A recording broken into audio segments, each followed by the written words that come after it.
Hey everyone, welcome to this week's edition of One Single Story. Today I'm joined by Pastor Alyssa Bream and Pastor Sheryl Daughety. This year on One Single Story, we're examining the themes of each book of the Bible, and today we're going to look at the book of Ruth. And the theme of the book of Ruth is redemption. So the book of Ruth only has 4 chapters. We're going to look at chapters 1 and 2 today, but in that there are multiple illustrations of redemption. So it starts out telling us that they tried to redeem themselves. They had a famine, so they go to Moab to try to overcome that. Then when Naomi decides to go back, Ruth stays with her. Ruth goes to work for them. That's a form of redemption. She tries to provide for them. She lands in the field of Boaz, who turns out that he can be, they find out he can redeem them. All of that is in the stories that we're going to talk about today. Boaz leaves handfuls on purpose, for her, or tells them to. He doesn't. I don't think he's working in the field, but he tells the workers to leave her extra during the day. She approaches him during the night, and he accepts her. He goes down to the town gates and makes this contract. And then they have a son, Obed, and David becomes their great-grandson in the story. So there's all these elements that bring about this beautiful redemptive story. Is there an element maybe toward the end, the son, the grandson, the kinsman redeemer portion that we won't talk about today, the approaching in the night? Are there any of those elements that stick out to you or that you like about this story more than another?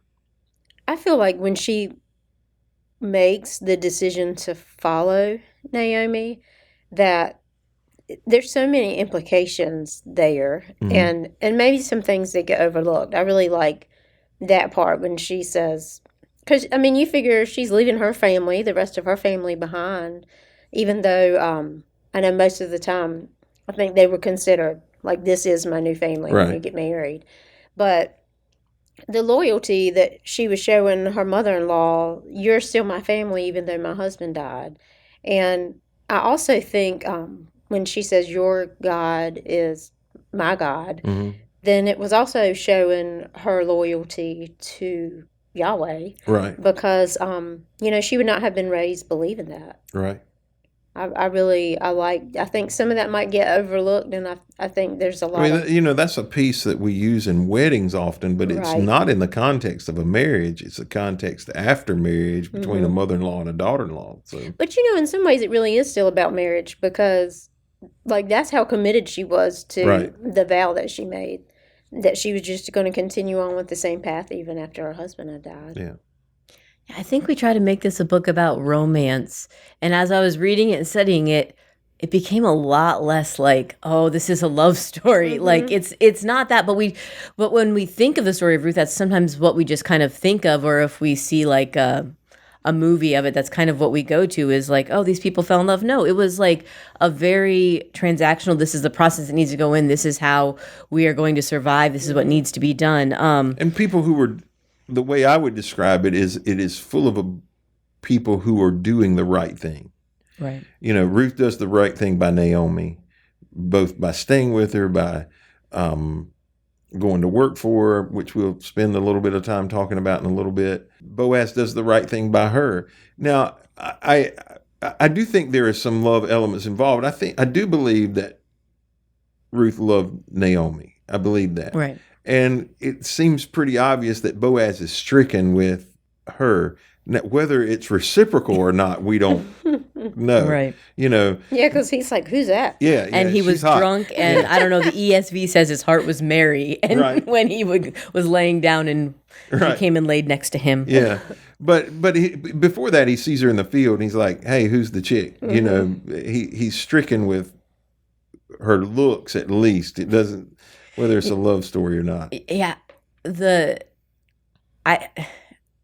Tyler hates this, but I always look at, when we're looking in the Old Testament, I look at what Jewish interpretations would be. And what they come up with is that they think that Ruth, this is just one person who studies the Ruth was 40 years old, and they say that Boaz was 80 years old. which kind of makes it a little less romantic. Not so hard to believe, though. Not Right. I mean, for completely that hard to time believe. period, and I think Well, the part that's yeah. hard to believe is they had a kid.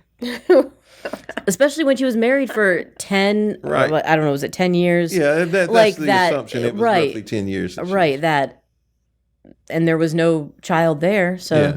And then she sleeps with an 80-year-old man and gets pregnant. yeah. Yeah. So for me, like, obviously, I'll say frequently, Ruth's one of my favorite books. I just love the whole concept. It's the concept of people continually doing the right thing, and you always seeing the redemption that comes from that. But how this story gets woven into the story of Jesus is significant, and it is. Now here I was getting ready to step out and say something that I wasn't sure about, but I think I would be right. It's one of 2 books named after women. Am I correct? Just 2? Yeah. Yeah. Yeah. Yeah. I think I'm right. Yeah. Okay. And the beauty of how it's told, I do think it's a beautiful story, whether it's a love story or not. It's a beautiful story of what I would hope, what I want to believe is that I would respond as Boaz did and do the right thing. If I'm presented in that situation, whether I would or not, I don't know. I want to believe I would. And if I was in Ruth's situation, I want to believe that I would be faithful and loyal. And we'll spend some time talking about that. But outside of the Bible, what's your favorite redemption story outside of the Bible? No, I thought about this, and the one that keeps coming to mind is so unspiritual. But it is LeBron winning for Cleveland. Oh, Lord. So he played for Cleveland. He's like, I'm going to bring a championship to Cleveland. Cleveland, the city, hadn't had any championship. I don't even know, like, when. And then he decided to leave, and it was a big deal. Everyone in Cleveland hated him. And then he decided to come back, and he finally won that championship for Cleveland. And I was directing the news in Iowa when they won that championship. Like, because it was on a different channel, the game, and I'm like looking over trying to watch the other TVs while I'm directing, and they're winning this game, and it was really exciting. It was nice to see him come back and kind of fulfill that promise that he had made. And redeem himself with the people of Cleveland. Right, and then he left again. And when he left again, it wasn't quite as bad. Right. The way he left the first time kind of put him under the bus. Yeah. Yeah. That was childish, immature, ignorance. He's only a year older than me. Yeah. He is a year older than you. Mm-hmm. I would read about him in the newspaper at breakfast in the sports section because he was in high school, hour and a half away from me in Akron. Not He's realize he was 36, that 37. Yeah, I think he's probably like 37. I would say that's about right. Yeah, but no, I was just saying I didn't realize he was that young. Mm-hmm. But, 37 is old for him. Well, He's been playing for 20 years. Because he didn't go to college. Welcome to the One Single Story Sportscast. Yeah. We would have thought I'd be the one to bring up sports. Sheryl? I don't know that I can pinpoint one particular thing so much as that you kind of love it when, I don't want to say it's when somebody's the underdog so much as when somebody has made some type of proclamation or promise and people look at them like, you have lost your ever-loving mind, and people give up on them. And then in the end, it comes through, and people always want to cheer them on then, and then they start paying attention when they think it was something impossible that this person had claimed that they could do. And then because of their determination and loyalty to what they said they were going to do, they make it happen. This is a weird answer. I can't think of a redemption story I love more than my own. And that sounds weird, but I know I can speak to what God has done in my own life. Mm-hmm. I know his faithfulness in my own life. And obviously I use the book of Ruth as a framework to write my own story, but the redemptive part of it is something that shows up in almost every element of society. Most of the greatest movies have some comeback, redemptive piece to it where, I was thinking sometime back, Alyssa and we were talking about favorite movies, and I mentioned that I liked the original Wall Street, and in it is this, I watched the new Wall Street the other night while I was gone, actually, and it still has Gordon Gekko. He's the bad guy, but has this moment to turn and do the right thing. And the same thing happens in the second one. It looks like he gets out of prison. It looks like he's a good guy, and then he's a bad guy, and then he, in the end, he does the right thing. And I think we all appreciate people doing the right thing in the end. I think that there is something moving about seeing people faced with difficult choices. It's not when it's easy, because I don't think we get moved too much by people, unfortunately, who do the right thing when it's easy to do the right thing. But when you do the right thing when it's difficult to do the right thing, let's just say Boaz is 80. Well, let's just go back to Ruth. Orpah obviously thinks it's easier to stay, in Moab. Ruth knows she's going to be a foreigner. She's going to be treated as an outsider. But she makes the commitment to go back, and then she goes and works in the field with the poor people. It's not like she went back to some elevated status. She goes back, to some poor people. She does the right thing in difficult circumstances. Boaz, what appears to me, does the right thing in a difficult. If I was 80 and I've got to marry somebody, I think I'm saying no. And especially if a child's involved, and we're going to have a child at 80. No, I think I'm loud pass. You can go to third in line or something. But he does the right thing in a difficult situation, and I think that's what we admire about people who, in redemptive situations, they choose to do the right thing in the most complicated of situations. Yeah, and redemption is a multi-step process. There's never just like repentance can be that moment, but redemption, you have to make that decision again and again, and there has to be there's a process, and there's many pieces that have to fall together for redemption. Repentance is the start of redemption. Right. It's like the first step in the right direction. But even in this story, there are multiple steps to it. That it's not like she says, okay, your God's my God. Now everything's fine. Right. There's a whole lot of pieces that have to go into it. So, well, we're going to look at chapters 1 and 2 today, and let's begin by taking a look at some of the theological implications from the book of Ruth. Okay, so let's look at some of the theological implications. What does this story say about God? What kind of things can we decide or determine about God? The story begins with a famine. What is God's process? We have to believe that some of this is God ordained. God clearly sent famine or allowed famines to come. What do you think God's process is for determining who's going to go through difficult times? Is there ever someone who doesn't have difficult times is kind of my question there. I think...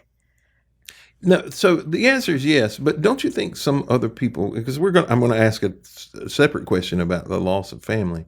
Don't you think some people suffer more than other people, and it doesn't seem to be self-inflicted? Yes, I do. And I think famine, we see famine as, in the Bible, I will say, famine is like a sign of God's anger and judgment a lot of times. It's connected. But whenever there's famine, there's also opportunity. We see famine with Joseph that led to him being able to do great things. We see the famine pushing Ruth to where she needs to be for the story to continue with David and everything. So I think whenever there's famine, there's something that's wrong that needs corrected, but it also pushes us to the opportunities that we have to move forward in life. I wanted to say, when you're talking about there being some people who seem like they suffer more than others, I also want to say in regards to that I also think that people I agree that everybody suffers. I also think that a lot of people suffer quietly. Mhm. So it's less obvious that they suffer in different ways. Or suffer better. Yes. So everybody handles. Some people are really public about everything. Yeah, if they have any kind of opposition, everybody's going to know it. Like Right. they're going to tell the world, and other people will face similar or worse, and you never know about it. That's right. I know plenty of people like that. And I do think everyone handles opposition or struggle or difficulty differently, but it does appear that some people suffer abnormally. It seems to me, you know. I look at some people's lives and think, well, so why do you think God chooses for some people to lose family members and other people not?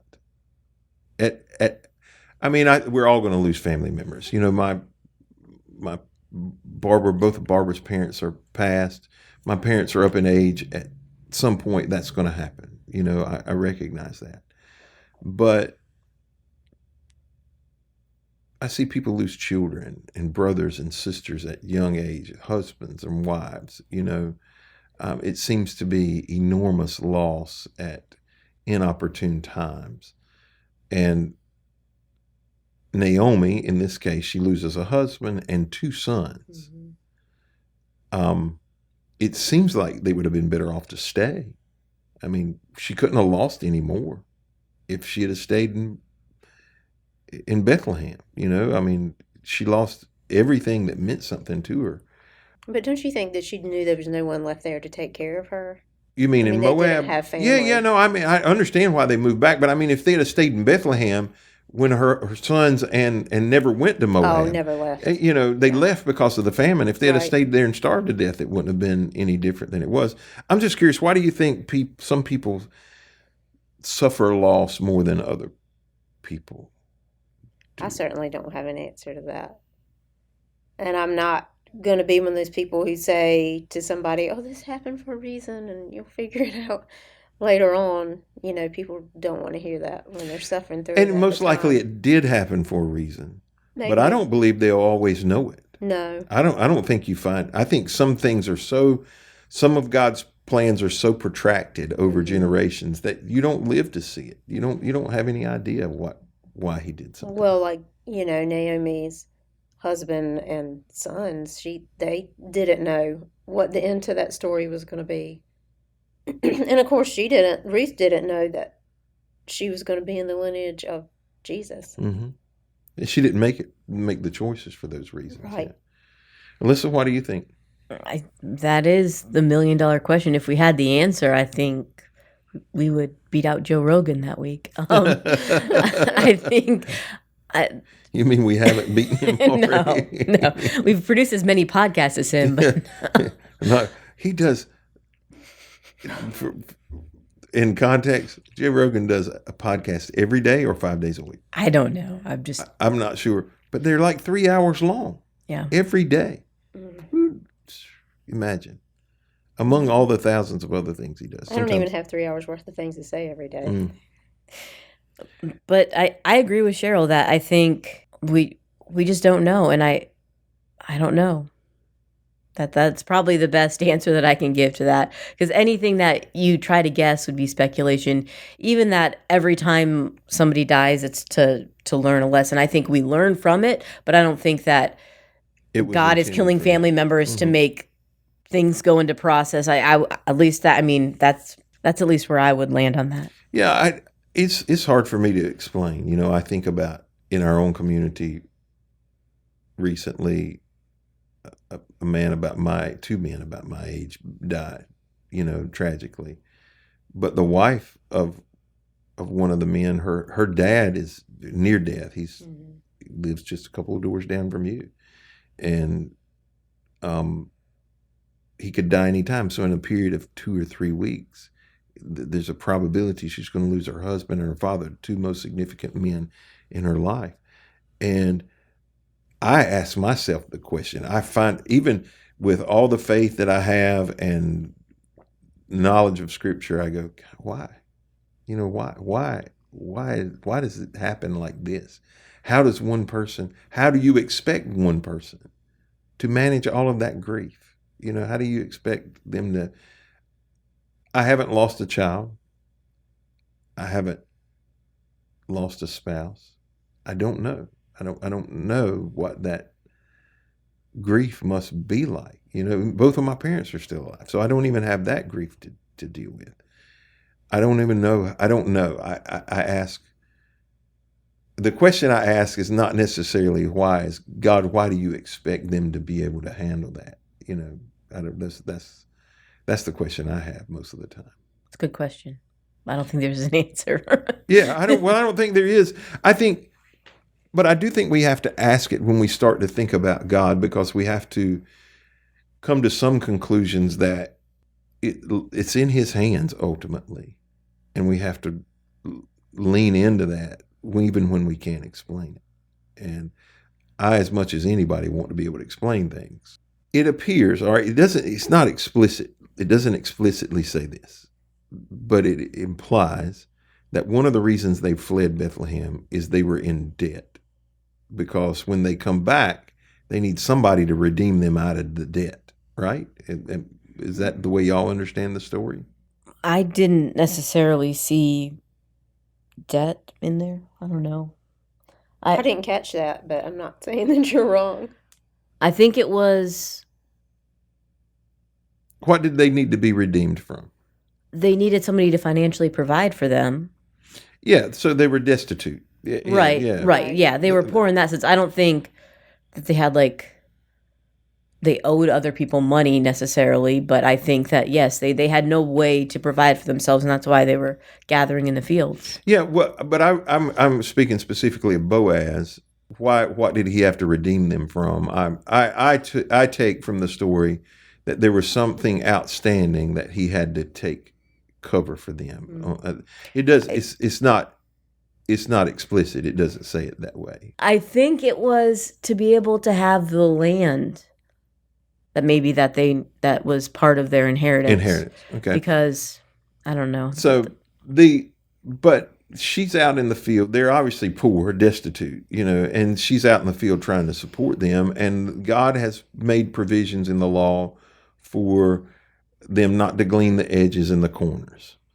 What do you think God's view of the poor is?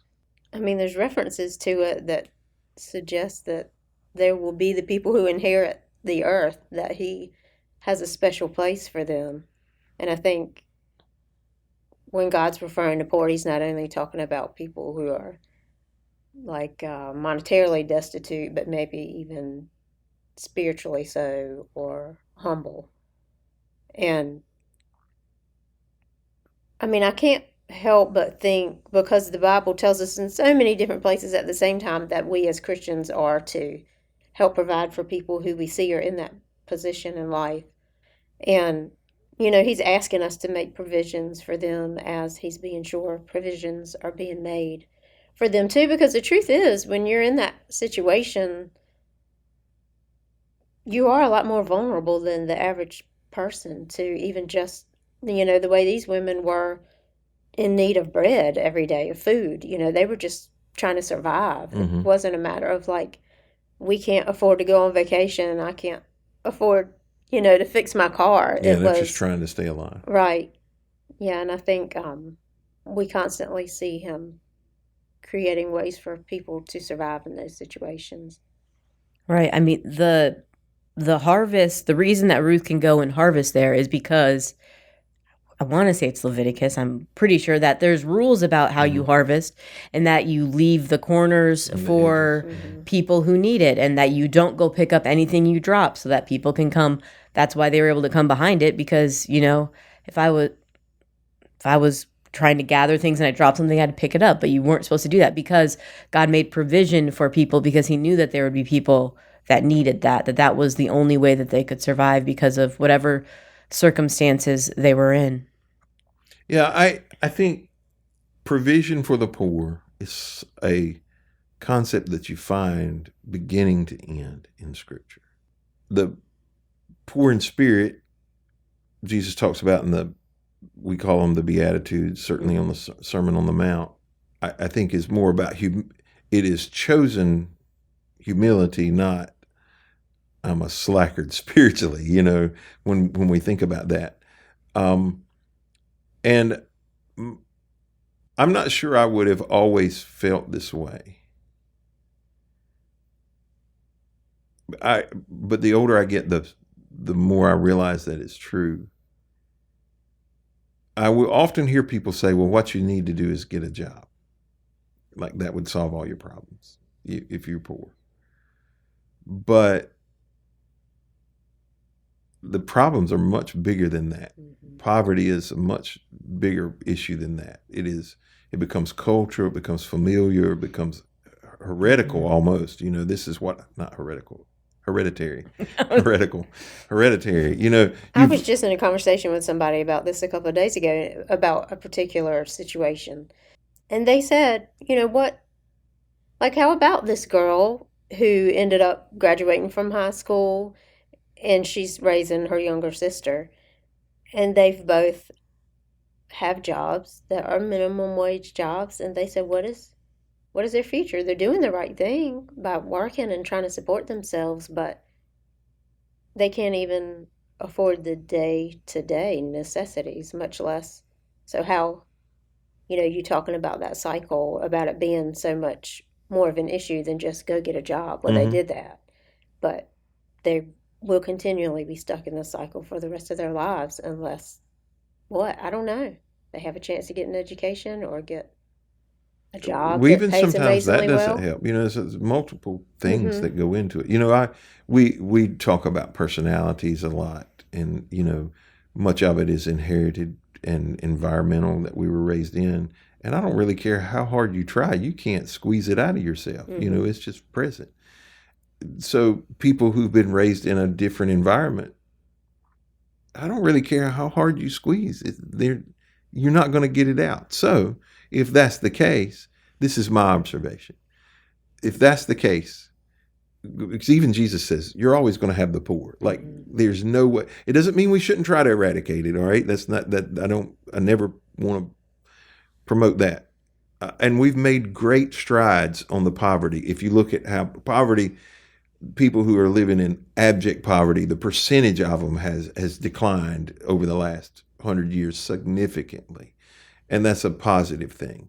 But much of it is environmental and learned behaviors. And, they're never going to be financially wealthy, So then our obligation is to do our best to provide for them, and it may be forever. Like we're like, at some point they've got to stop. Well, maybe not. Maybe our obligation is forever. There was never a time when you got to glean the corners. Right. It was never, okay, every few years. As a matter of fact, every 7 years, you just forgave everybody what they were behind and started all over again. Right. Yeah. My uncle has twin daughters, they're grown now, but he tried to teach them. He was like, you can always go out and get a job and do this. And so as they were teenagers, they're like, okay, we're going to get a paper route and we're going to do this. And, trying to teach them that they can go out and work hard and make. And as they did it, they like subtracted their expenses and they made like a few bucks for like this, like getting up super early in the morning. And it really taught him that, like, man, sometimes you can really try and do the right thing, like you were saying, and it just doesn't work out. Yeah, and sometimes there's value in trying. Let's just be honest. There's value in getting up and doing those things. Have you ever done a paper route? I have. Yeah. Tyler and I did one. Yeah. Oh, goodness. Yeah. And for those of you who are really young watching a paper route, never mind. There's a guy that comes through our neighborhood delivering newspapers still in the little red car. Yeah. Yes. We get a newspaper on Sundays for free. Oh, do you? Okay. Yeah. If you ever want to pick it up as you're walking by, go ahead, because I don't think we've opened it once. But, you're right. Sometimes it doesn't work. Sometimes there's, I've said, we're in a time of significant inflation here in our country. And I've said recently, multiple times, I don't know how the average person making an hourly wage is surviving. I don't know how they're doing. Because, what is it, $7 for eggs now? Oh, yeah. some stupid amount. You know, I don't do the grocery shopping. but I mean, I just don't know how they make it. Yeah. And we can say all we want to get a job, and it's not always. Even me and my brother are different in our response to how, if I lost everything, I'd get up tomorrow and start over again. But it would probably devastate him, and things happen to people. Things happen to people that affect them generationally that it's nearly impossible to recover from. What does it say about God that he chooses foreigners, prostitutes, and adulterers to be in the lineage of Jesus? So in a short period of time, so from 4 generations. So from Ruth, we have a foreigner, Obed, Salmon, Jesse, David. In that, you're going to have Rahab, right? Mm-hmm. She's going to marry one of those. And then David is going to end up marrying Bathsheba. And out of all of David's wives, God chooses the adulterous relationship to bring Jesus. He didn't choose Michael or Abigail or any of the others. He chooses Bathsheba to bring Solomon and becomes the lineage of Jesus. What does it say about God that he chooses foreigners, prostitutes, and adulterers to be in the lineage of Jesus? I mean, I could get strung up for this by some people, but I'm going to say I think it's appropriate because that's who Jesus comes to save. And that's who we all are. That's who we still all are. And I think that he wanted to make it obvious from the very beginning that we're all always going to have issues and we're going to make bad decisions and people are going to talk about us and hate us for it and not want to forgive us, but he will.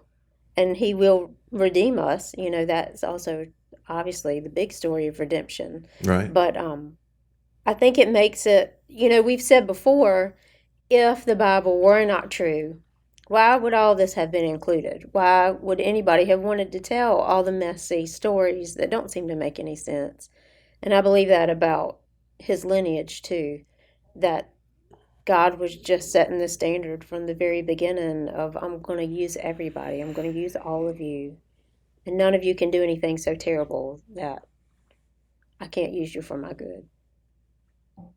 I think it's probably hard to find a family where one of those things has not touched some portion of their life. I think if we were to ask on a Sunday morning, stand up if someone Nobody's in your family, doing that.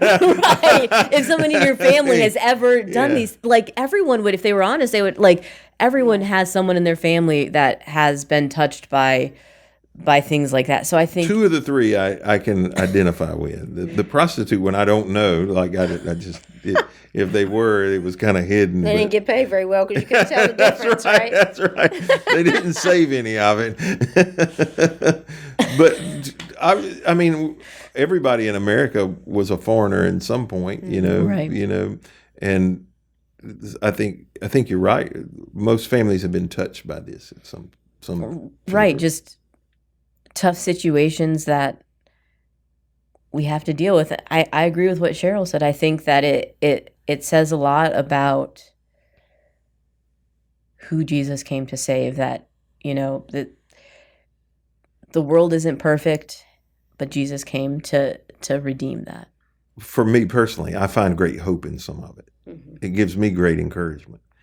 And the interesting piece of it is that when you start getting to the lineages in the New Testament, like Matthew or Hebrews, when it starts listing out different things, these are the people that get mentioned.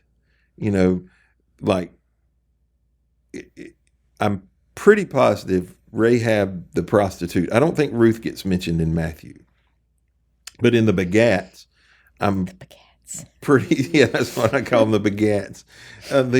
I'm positive that it says it was Salmon that married. Ruth is in there. Is she? And it mentions Rahab the prostitute. He calls her a prostitute. Right. And Boaz's mother was Rahab. Okay. So Boaz's mother, so she was the generation before. Mm-hmm. All right. So it's Rahab and then Ruth, and then you get down to David, who has Bathsheba, and it even says that, I believe, in Matthew. It says David the had wife, solid- the wife- widow of Uriah. That's right. Is, You know, like, it hey, points it out. remember that this Right. guy messed Nobody up. Nobody else gets mentioned. The other women don't get mentioned, but just the ones that have And also some kind Tamar. of issue. Yes, that's right. Yeah, she gets mentioned in there, right? Right. And I think it's important for us to understand that they get mentioned for a reason, to point to who a holy God still loves unholy people. Mm-hmm. But also, this was Joseph's lineage. So, I don't know. I mean, it ends with Jacob was the father of Joseph, the husband of Mary. Right. So, I don't know what DNA God decided to use. It's up to him, right? Right.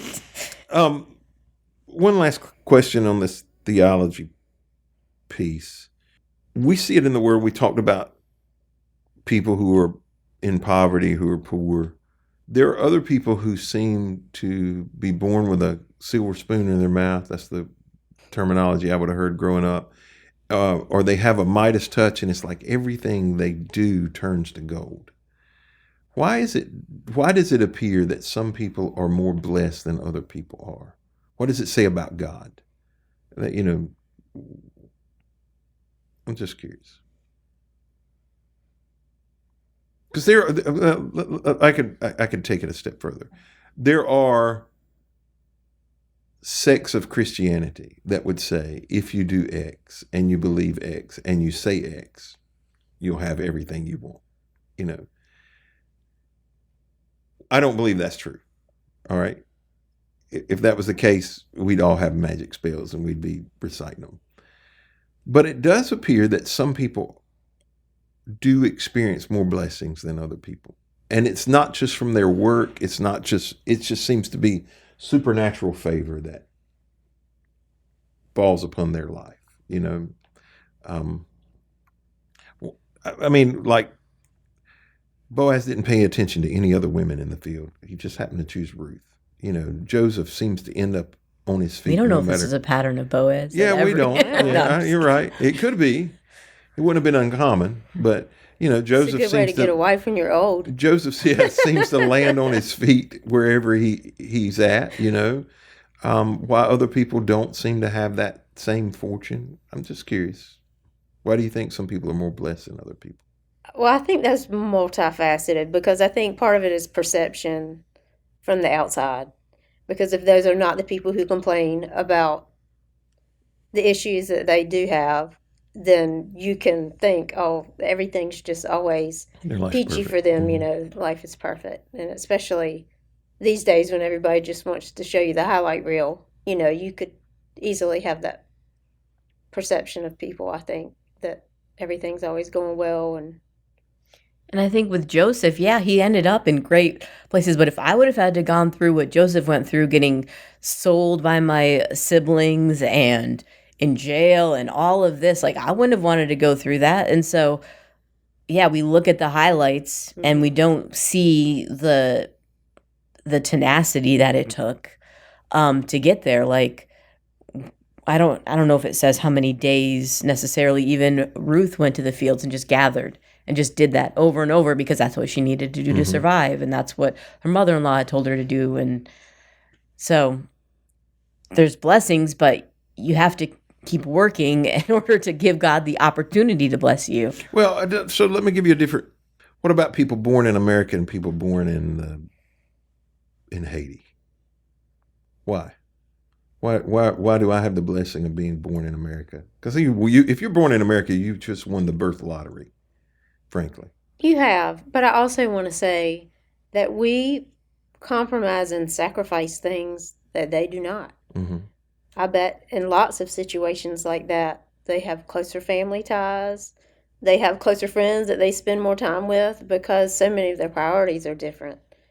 Because they haven't been raised in a society that teaches wealth being so very important and such a huge part of who you should be, what you should strive towards. That may or may not be the case. I know they have short lifespans, and often they have family members die young because of poor health care. So there's other ramifications of that. Oh, no, I'm not saying there Yeah, isn't. the significant thing I noticed is they have the whitest teeth. When I was in Haiti, they have the whitest teeth because they don't eat candy. Mm, I mean, they're eating from the land. They're eating just whatever's there, and or soda or right, whatever. that's right. And water. It's water and whatever food that they can gather, and it's so much better. They'd have like beautiful teeth, and here our kids are. It's what seems like a blessing to be able to go buy candy or drink a soda, rots our teeth out. Well, and I know people several people actually, who have been missionaries in other countries. And then because they learned to live and appreciate the ways of the people who they were serving, they come back and really struggle to live in the U.S. again because they realize how messed up so many of our priorities are because of wealth. Yeah, And they miss the poorer country where they were living, a much poorer lifestyle, but they had a lot of the relational right. things that they wish they had here. Good. All right, well, let's look at some of the practical applications that we can make from the book of Ruth. All right, let's take a look at some practical applications we can make from this. Right out of the gate in chapter 1, Elimelech, who's the father of the family, moves the family, 2 younger sons, to Moab. That, in hindsight, looks like a poor decision. In your view, what are some things that lead people to make bad decisions? I think number one is fear. Because I think they were probably scared that things weren't going to get better, that they wouldn't be able to care for their family. And I know when fear is involved in decisions, the decisions get made quickly and your mind isn't processing things as it should when you're scared because you're in fight or flight mode, And so Right. I think that fear is the one that sticks out to me that can lead to bad decisions. I was going to say also necessity, because we don't know exactly how bad things had gotten for he and his family. And, I think of the situation with Joseph's family, who ended up moving to Egypt in a time of famine. And, I mean, in hindsight, that might have looked like a really bad idea, too, when they ended up enslaved there Right. eventually, you know, several generations later. But at the time, they were starving, and this was a way for them to be sure that they were going to get fed. And I think sometimes we have to make decisions based on what we need then. And in a situation like that where it's very dire, I don't know that you can necessarily make a decision based on how this is going to affect you in the future if you feel like you won't have a future because you're going to starve to death. Yeah, I think it's hard for us to relate because we don't face a lot of issues like that. Well, I do think we make decisions that we don't realize the impact of until later down the road after they've happened. I think it's easy for us to judge, and this story gets oversimplified in that Moab in Scripture can represent sin. It's born out of incest. That the Lot's 2 daughters get him drunk and get pregnant by him, and there becomes this, okay, they left God's chosen place in Bethlehem and moved to a land of sin to try to solve a problem. That's a oversimplification, but I do think sometimes that when God's not working the way we want him to work, we tend to resort to our own logic and ability and thought process to try to solve our problem. And it can lead us into some real complicated situations. We can get in some difficult places when we do that.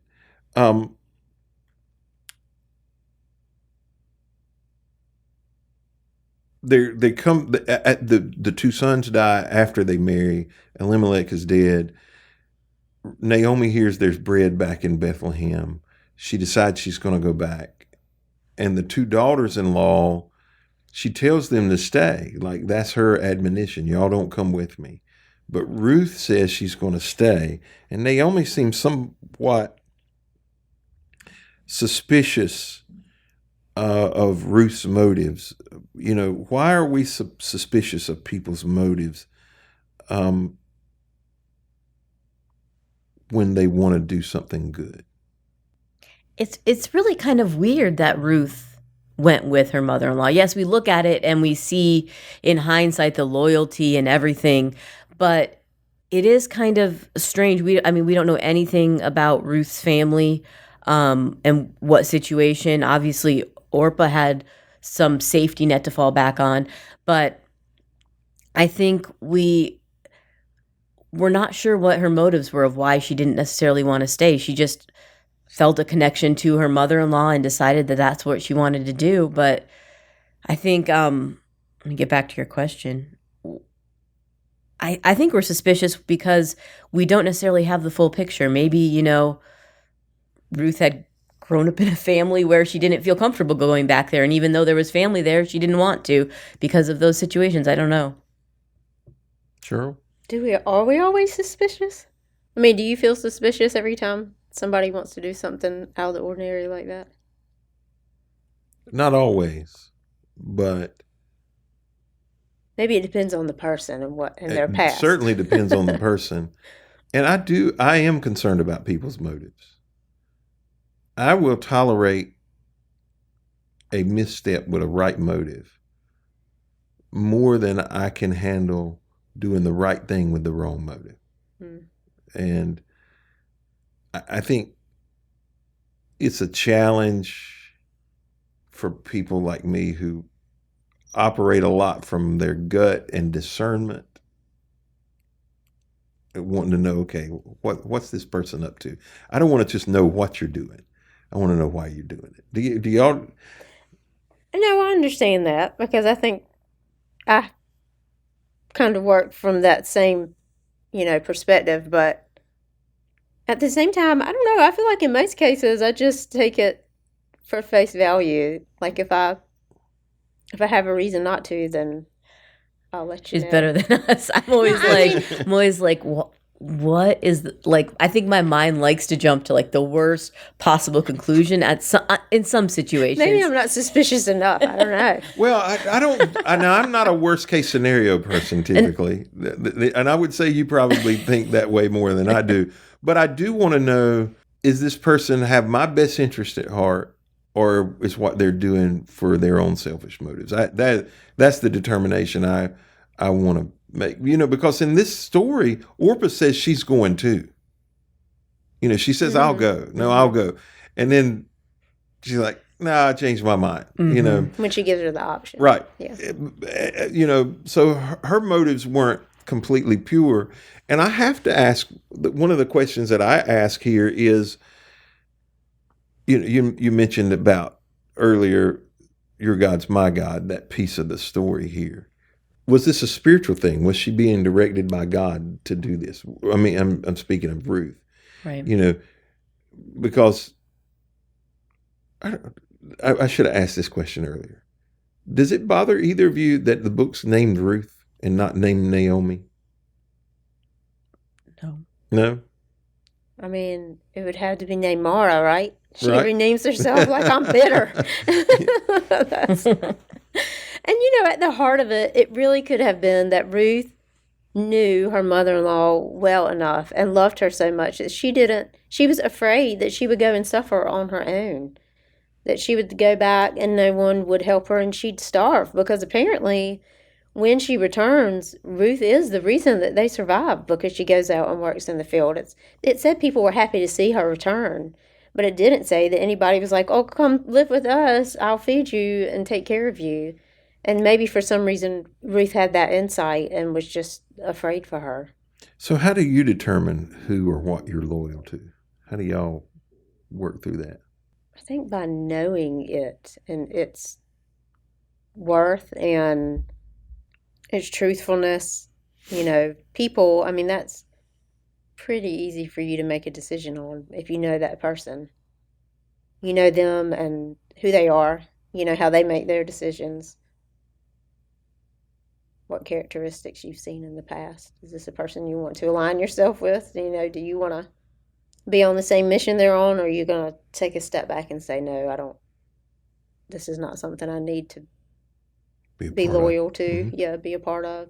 Right. It takes time to decide who you're loyal to. Yeah, you can jump into an organization or a nonprofit or something and start working with them and agree with what they're doing, but that isn't loyalty. That's just the initial push and the excitement, and it you learn people's intentions or motives. You learn if you can trust what they say, if they're true to their word, and I think all of that plays into loyalty.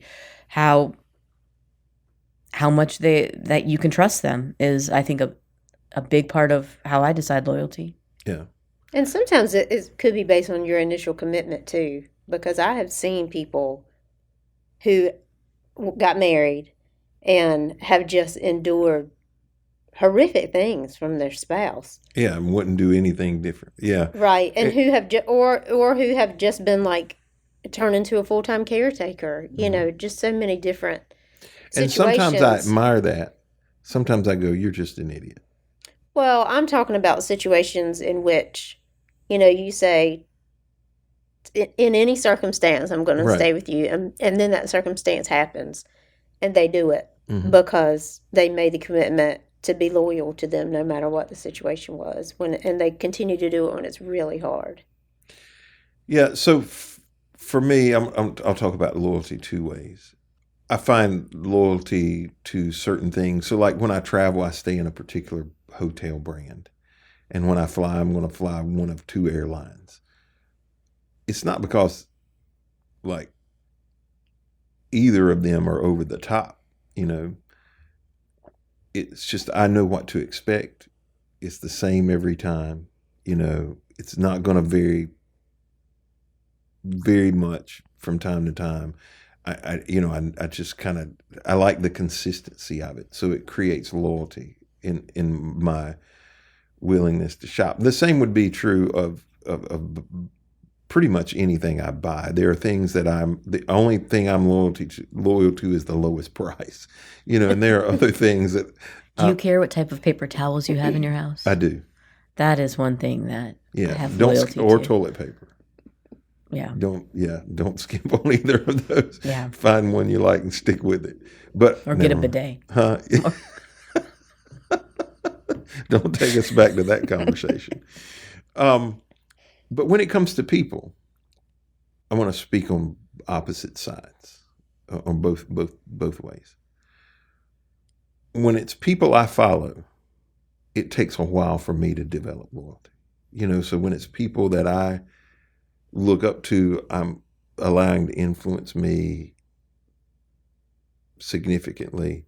It takes a while for that to happen. Like it don't happen overnight. You say it, you use the word, it takes time. For people that I lead, so for staff, there's a reason why the phrase loyalty to a fault is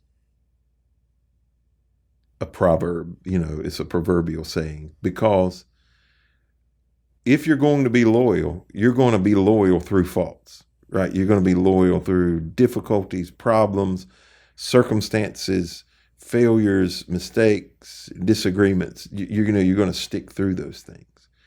And,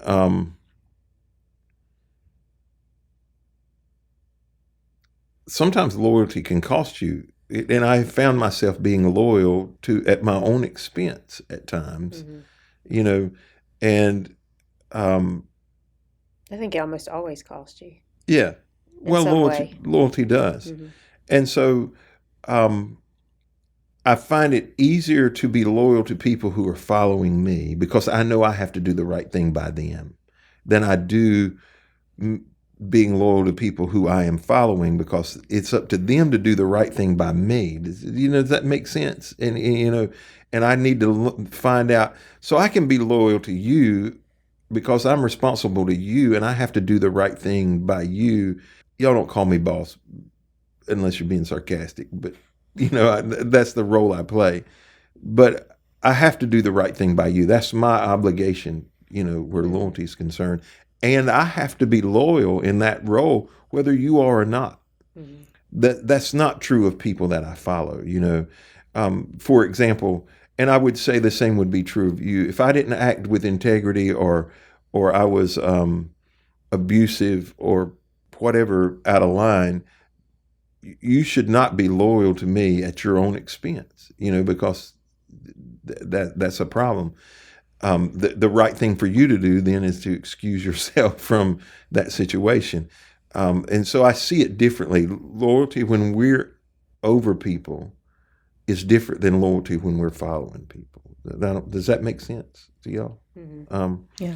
So the second part of that I want to talk about, because I think loyalty is a big key here for Ruth.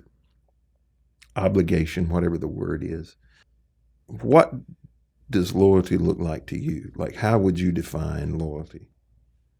Because it's on our job descriptions, right? I think it's on all of our job descriptions, if I'm not mistaken. But it's not I don't come in and say, y'all need to be loyal. Like, that's not a conversation that we have, right? I don't think we talk about it in those terms. I think marriage is clear, like you expect loyalty in marriage.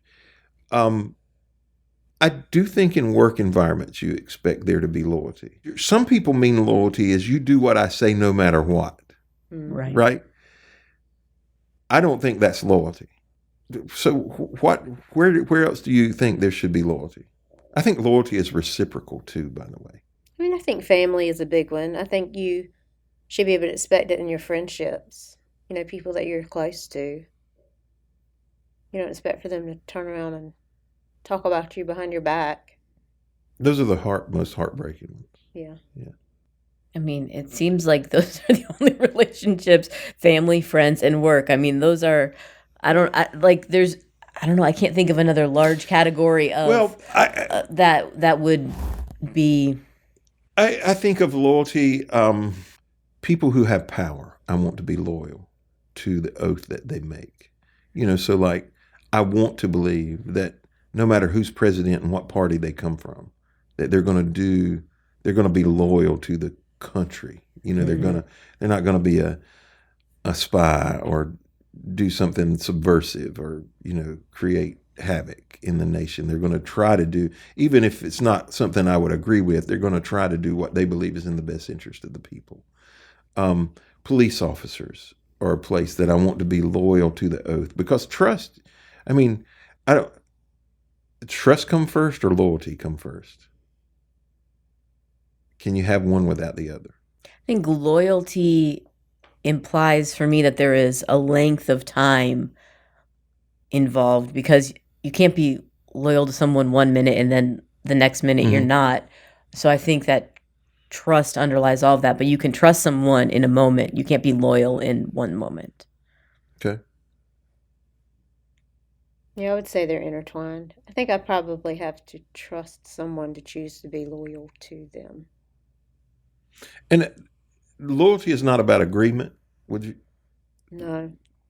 I mean, because it's the hardest to be loyal to somebody when you disagree with what they're doing. Right. Well, the closest relationship we have is with a spouse.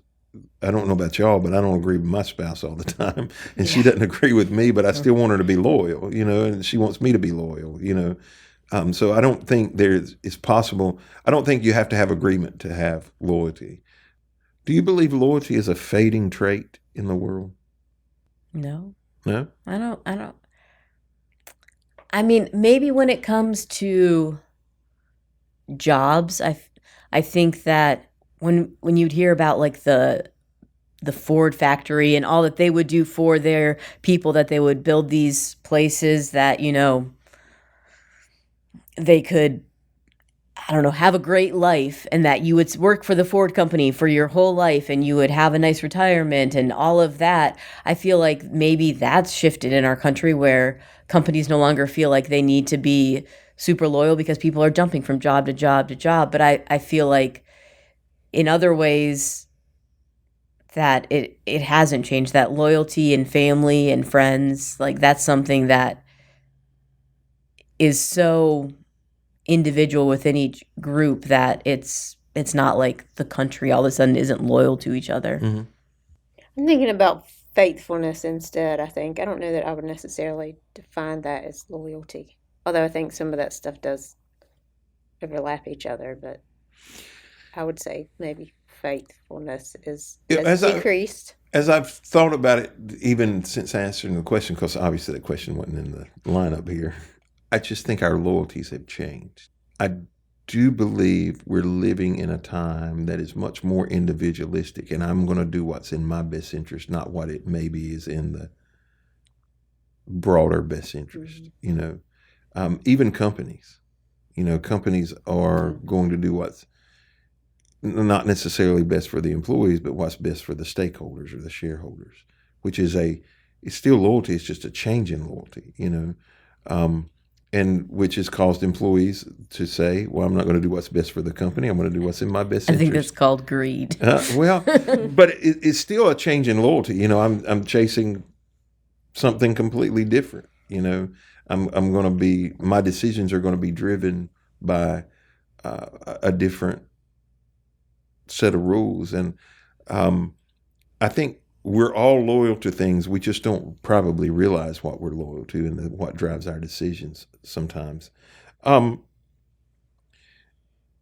What are our responsibilities to poor people? We don't glean.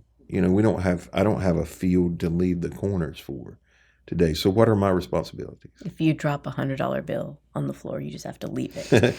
One of the conversations we've had before about this is how proximity affects our necessity to help someone.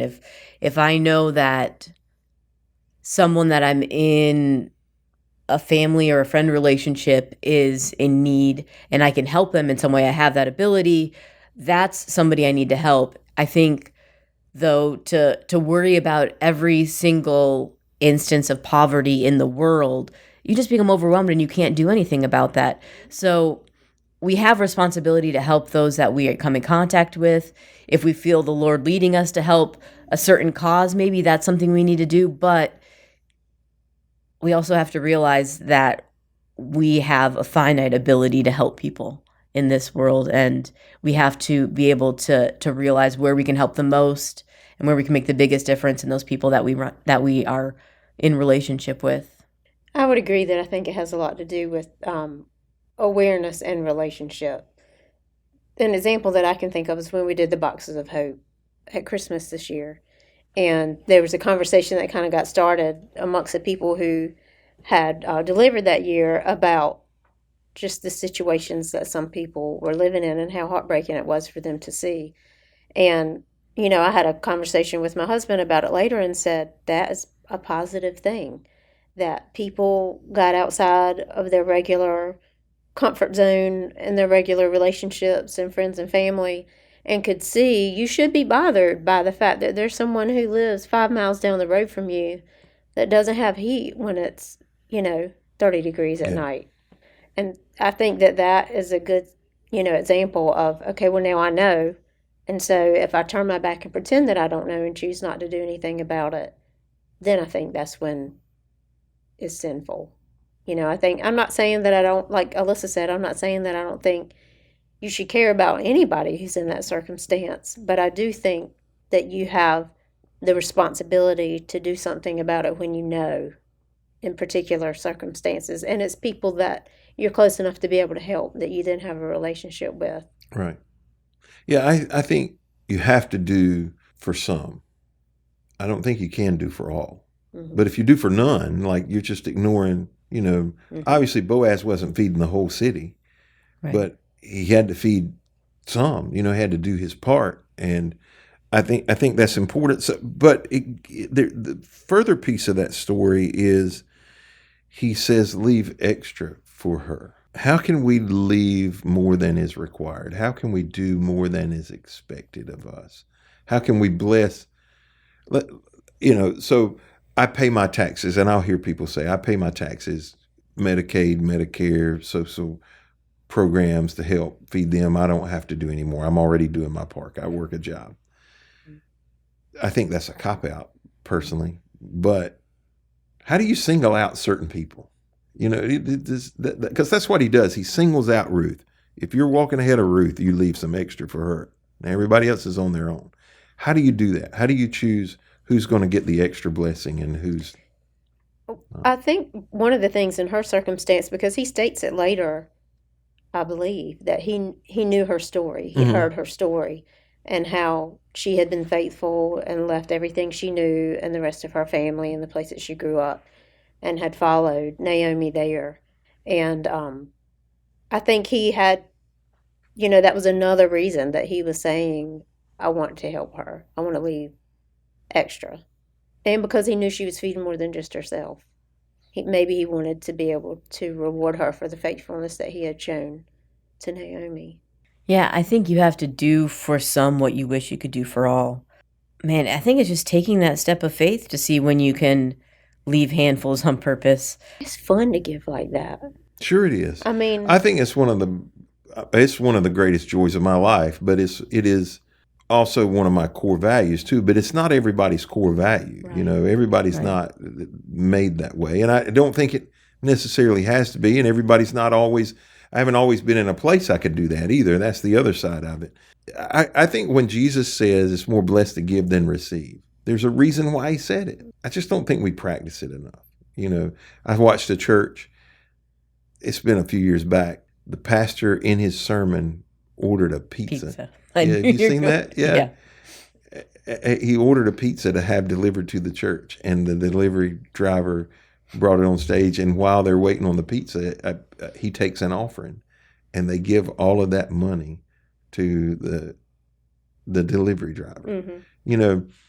It had a significant impact, not just on that church and that delivery driver, but obviously I'm sitting here talking about it years later on a podcast, that it was a significant marker. And there are people, some of the most watched videos on Right.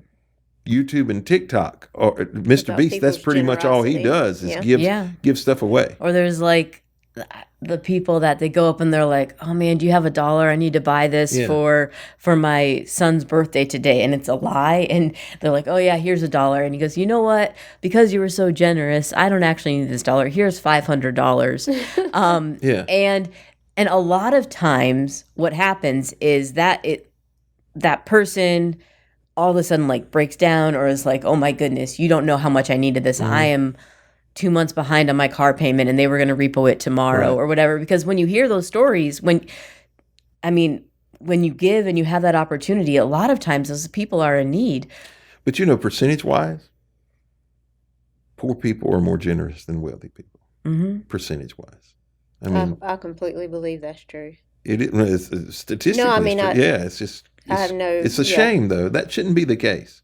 It shouldn't be the case that people who have less give more than people who have Don't more. you think that it's because in their minds, like, I'm never going to have a lot stored up, so I'm going to be really generous with what I do have because I recognize the importance of that, and I'm not constantly trying to save and shove it aside. I would for say later. some of it is it's not a measure for them. Right. Period. And they also can see the necessity because they've lived in it. Yeah. Yeah, that's where I would go, that they see the need.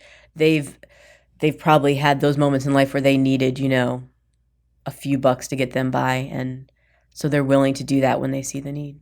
Yeah, good. Well, I think this is a good place to close, maybe to challenge some of you to leave a handful on purpose for somebody today or this week, and see if it isn't life-changing for both of them.